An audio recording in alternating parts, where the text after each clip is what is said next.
Jadi yang pertama, dari pengertian pasien safety sendiri, yaitu pasien safety adalah keselamatan pasien, sistem pelayanan yang memberikan asuhan pasien yang lebih aman, termasuk mengukur resiko, identifikasi dan pengolahan resiko terhadap pasien, kemampuan untuk belajar dan menindaklanjuti insiden, serta menerapkan solusi untuk mengurangi resiko menurut WHO.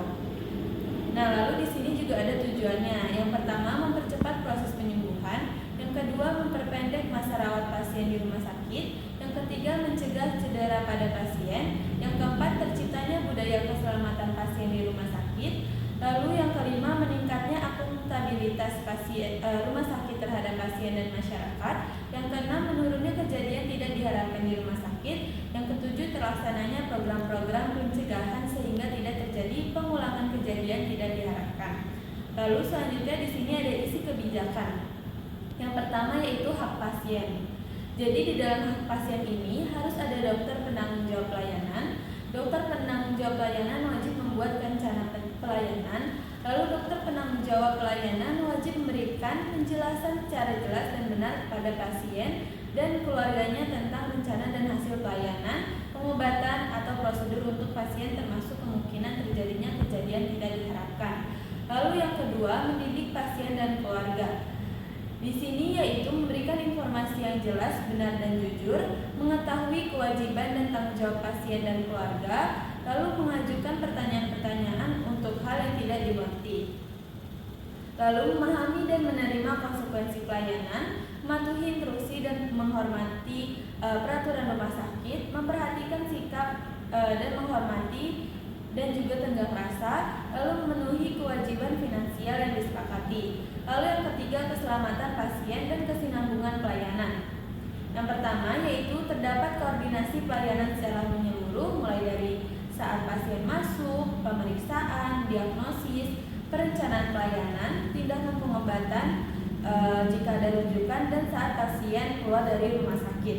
Lalu terdapat koordinasi pelayanan yang disesuaikan dengan kebutuhan pasien dan kelayakan sumber daya secara berkesinambungan sehingga pada seluruh tahap pelayanan transisi antar unit pelayanan dapat berjalan baik dan lancar.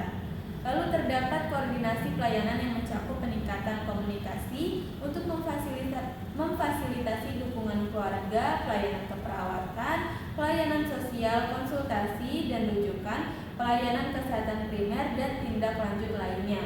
Lalu terdapat komunikasi dan transfer informasi antara profesi kesehatan sehingga dapat tercapainya proses koordinasi dan transfer informasi antar profesi kesehatan sehingga dapat tercapainya proses koordinasi tanpa hambatan, aman dan juga efektif.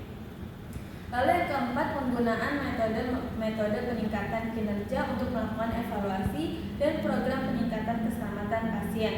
Di sini yaitu ada yang pertama, setiap rumah sakit harus melakukan proses perancangan atau desain yang baik mengacu pada visi, misi dan tujuan rumah sakit, kebutuhan pasien, petugas pelayanan kesehatan, kaidah klinis terkini, lalu praktek bisnis yang sehat dan faktor-faktor lain yang berpotensi resiko bagi pasien sesuai dengan tujuan langkah menuju keselamatan pasien rumah sakit. Lalu setiap rumah sakit harus melakukan pengumpulan data kinerja antara lain terkait dengan pelaporan insiden, akreditasi, manajemen risiko, lalu mutu pelayanan dan juga keuangan.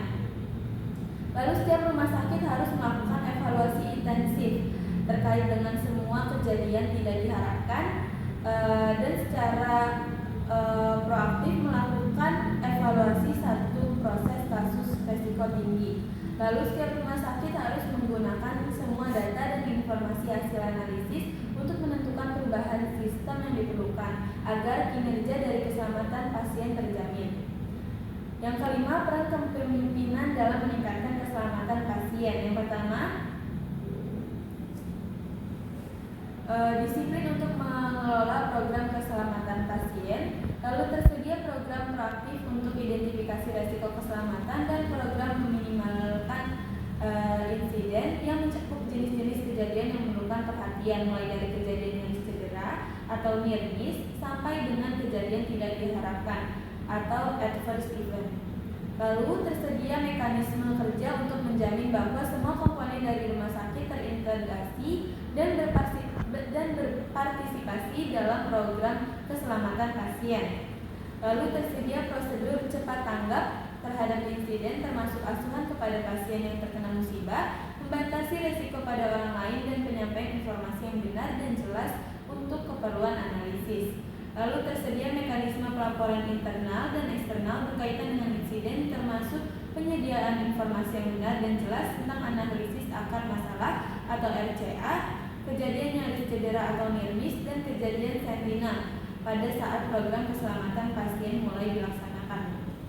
Lalu di sini indikasinya yaitu seluruh pasien, kontraindikasinya tidak ada.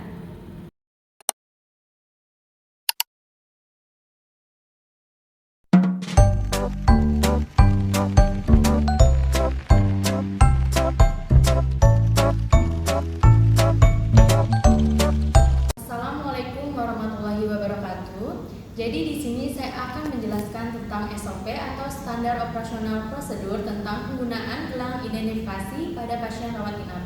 Jadi di sini tujuannya itu yang pertama itu terciptanya budaya keselamatan pasien di puskesmas atau rumah sakit. Kemudian yang kedua yaitu menurunkan KTD atau kejadian tidak diinginkan di puskesmas atau di rumah sakit. Kemudian yang ketiga itu terlaksananya program-program pencegahan. Adapun kebijakannya yaitu SK Kepala Puskesmas ataupun Direktur Rumah Sakit tentang keselamatan pasien. Prosedurnya yang pertama ini ada hak pasien. Yang pertama harus ada dokter penanggung jawab pelayanan. Yang kedua, dokter penanggung jawab pelayanan wajib membuatkan rencana pelayanan. Yang ketiga, dokter penanggung jawab pelayanan wajib memberikan penjelasan yang jelas dan benar kepada pasien dan keluarga tentang rencana dan hasil pelayanan, pengobatan atau prosedur untuk pasien termasuk kemungkinan terjadinya kejadian tidak diinginkan.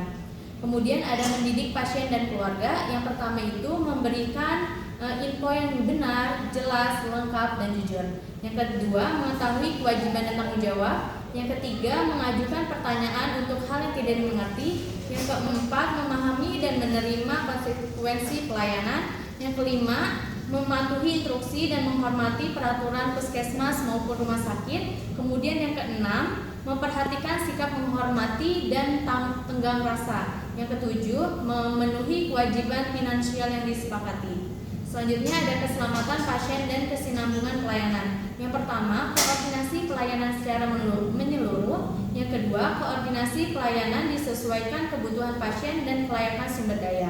Yang ketiga, komunikasi dan transfer informasi antar profesi kesehatan seperti dokter, bidan, dan perawat.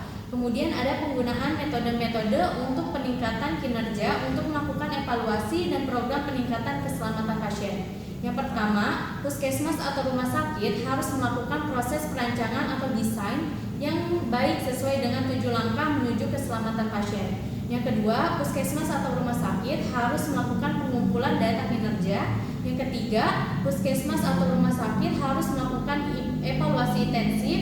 Yang keempat, puskesmas atau rumah sakit harus menggunakan semua data dan informasi hasil pimpinan menjamin berlangsungnya program proaktif identifikasi resiko dan mengurangi kejadian tidak diinginkan. Yang kelima, pemimpin mendorong dan menumbuhkan komunikasi dan koordinasi antar unit dan individu yang berkaitan dengan pengambilan keputusan tentang kejadian tidak diinginkan. Yang keenam, pemimpin mengalokasikan sumber daya yang adekuat untuk mengukur, mengkaji, dan meningkatkan kinerja puskesmas atau rumah sakit. Yang ketujuh, pemimpin mengukur dan menguji efektivitas kontribusinya dalam meningkatkan kinerja analisis. Selanjutnya ada peran kepemimpinan dalam meningkatkan keselamatan pasien. Pemimpin mendorong dan menjamin implementasi program keselamatan pasien melalui penerapan 7 langkah menuju keselamatan pasien. Yang kedua, pemimpin menjamin keberlangsungan program proaktif, identifikasi resiko keselamatan pasien, dan program mengurangi kejadian tidak diinginkan. Yang ketiga, pemimpin mendorong dan menumbuhkan komunikasi dan koordinasi antar unit dan individu yang berkaitan dengan pengambilan keputusan tentang keselamatan pasien. Yang keempat, pemimpin mengalokasikan sumber daya yang adekuat untuk mengukur, mengkaji, dan meningkatkan kinerja rumah sakit serta tingkat tingkat keselamatan pasien. Yang kelima, pemimpin mengukur dan mengkaji efektivitas kontribusinya dalam meningkatkan kinerja rumah sakit dan keselamatan pasien. Selanjutnya ada pendidik SAP tentang keselamatan pasien. Yang pertama, proses pendidikan, pelatihan, dan orientasi untuk setiap jabatan mencakup keterkaitan jabatan dengan keselamatan pasien secara jelas. Yang kedua, pendidikan dan pelatihan yang berkelanjutan untuk meningkatkan dan memelihara kompetensi staf serta mendukung pendekatan interdisiplin dan pelayanan pasien. Selanjutnya ada komunikasi merupakan kunci bagi staf dan dalam mencapai keselamatan pasien. Yang pertama, puskesmas atau rumah sakit merencanakan dan mendesain proses manajemen informasi keselamatan pasien untuk memenuhi kebutuhan informasi internal dan eksternal. Yang kedua, transmisi data dan informasi harus tepat waktu dan akurat. Kemudian ada unit terkaitnya. Yang pertama ini ada koordinasi pelayanan klinis. Yang kedua ada tim keselamatan pasien puskesmas.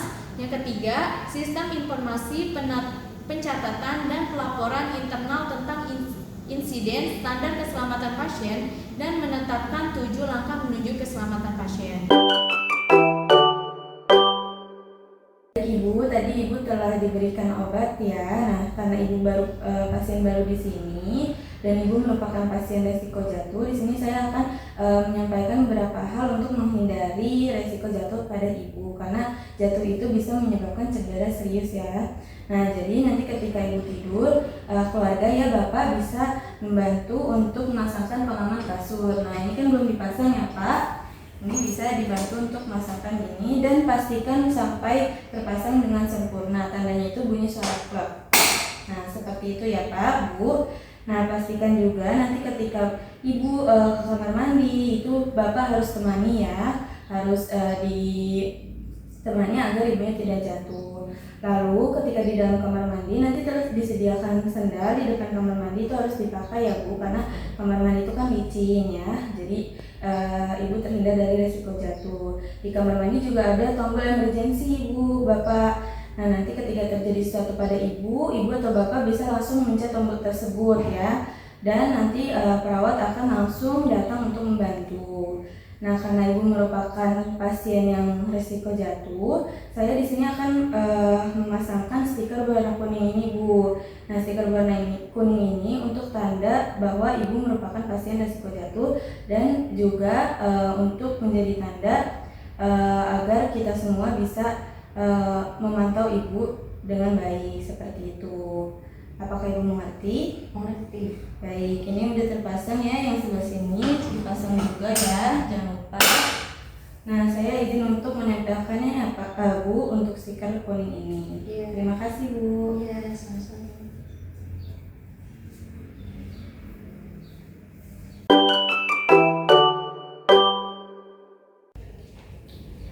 Selamat siang Ibu.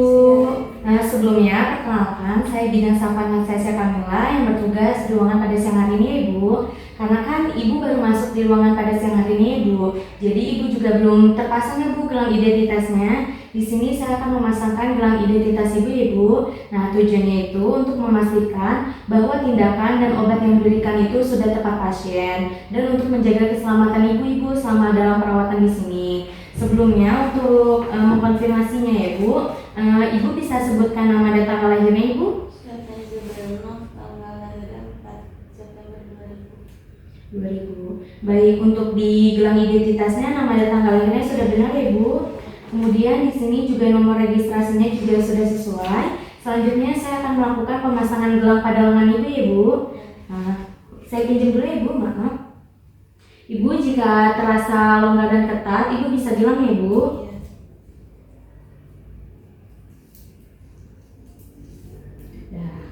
Baik Ibu, untuk gelang ini tidak boleh dilepas ya Bu selama Ibu dalam masa perawatan. Nanti jika gelangnya itu rusak atau hilang, Ibu bisa segera panggil perawat yang lain ya Bu, ataupun bisa panggil saya. Bagaimana Ibu, apakah Ibu mengerti? Baik, jika Ibu mengerti, saya permisi Ibu. Sekian standar operasional prosedur pasien safety yang dapat kami sampaikan. Kurang lebihnya mohon maaf. Wassalamualaikum